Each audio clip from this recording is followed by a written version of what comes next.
ശിവഗിരി വിഷയത്തിൽ കോൺഗ്രസിന്റെ മുതിർന്ന നേതാവ് എ.കെ. ആന്റണിയെ തള്ളി SNDP യോഗം അസിസ്റ്റന്റ് സെക്രട്ടറി കെ ബാഹുലയൻ. ശിവഗിരിയിൽ അരങ്ങേറിയത് പോലീസിന്റെ നരനായാട്ട്. ഒരു മാസം മുമ്പ് തന്നെ റൂറൽ SP ശങ്കർ റെഡ്ഡിയുടെ നേതൃത്വത്തിൽ പോലീസ് ദ്രുതകർമ്മ സേനയെ സജ്ജമാക്കിയിരുന്നെന്നും അന്ന് ശിവഗിരി ആക്ഷൻ കൗൺസിൽ ഭാരവാഹിയായിരുന്ന കെ ബാഹുലയൻ 24-നോട് പറഞ്ഞു.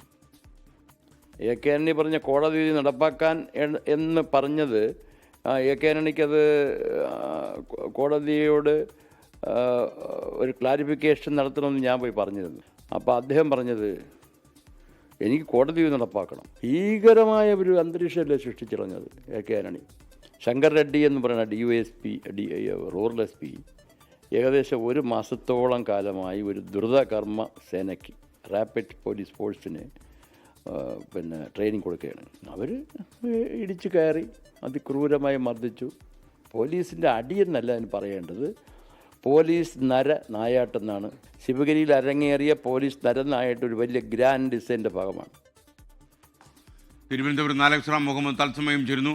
അലക്സ് റാം, കെ ബാഹുലയൻ പറയുന്നതനുസരിച്ച് ഈ ഒരു പോലീസ് ആക്ഷൻ ഒഴിവാക്കണമായിരുന്നു എന്നാണോ? ആ ഒരു സാഹചര്യം ശിവഗിരിയിൽ നിലനിൽക്കുന്നു എന്നാണോ അദ്ദേഹം പറഞ്ഞു വയ്ക്കുന്നത്?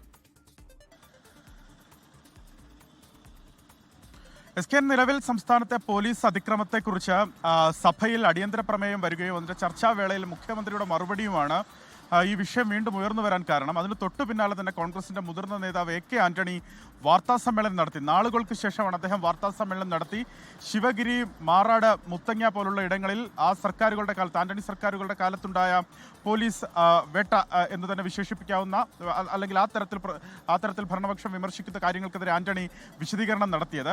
ഇതിൽ ശിവഗിരിയിലാകട്ടെ ഹൈക്കോടതി വിധി നടപ്പിലാക്കുകയാണ് പോലീസ് ചെയ്തത്, തൻ്റെ സർക്കാർ ചെയ്തതെന്നാണ് ആന്റണി ന്യായീകരിച്ചത്. എ.കെ. ആന്റണിയെ പൂർണ്ണമായി തള്ളുകയാണ് SNDPയുടെ assistant secretary K Bahuleyan. 1995 October 11-നാണ് ശിവഗിരിയിൽ ഈ പോലീസ് അതിക്രമം നടക്കുന്നത്, പോലീസിന്റെ ഈ സംഭവ വികാസങ്ങൾ അരങ്ങേറുന്നത്. ശിവഗിരിയിലെ ഭരണ പ്രതിസന്ധിയെ തുടർന്നാണ് ഇത്തരത്തിലൊരു വിഷയം അവിടെ ഉടലെടുക്കുന്നതും. ഇതിൽ ഏറ്റവും പ്രധാനപ്പെട്ട കാര്യം ആന്റണിയെ പൂർണ്ണമായി തള്ളുന്നു അദ്ദേഹം എന്നുള്ളതാണ്. അദ്ദേഹം അന്ന് SNDP ശിവഗിരി മഠത്തിന്റെ ആക്ഷൻ കൗൺസിൽ അംഗമായിരുന്നു അന്ന് കെ ബാഹുലയൻ. അതുമാത്രമല്ല, അന്ന് ഈ ഹൈക്കോടതി വിധി പുറപ്പെടുവിച്ച ജഡ്ജിക്കെതിരെ വിമർശനം നടത്തിയതിന് അദ്ദേഹം കോർട്ടലക്ഷ്യത്തിന് 3 മാസം ജയിലിൽ കിടന്ന നേതാവ് കൂടിയാണ് കെ ബാഹുലയൻ. അദ്ദേഹം പറയുന്നു, അദ്ദേഹം ഇതുമായി ബന്ധപ്പെട്ട എ.കെ. ആന്റണിയെ കണ്ടു.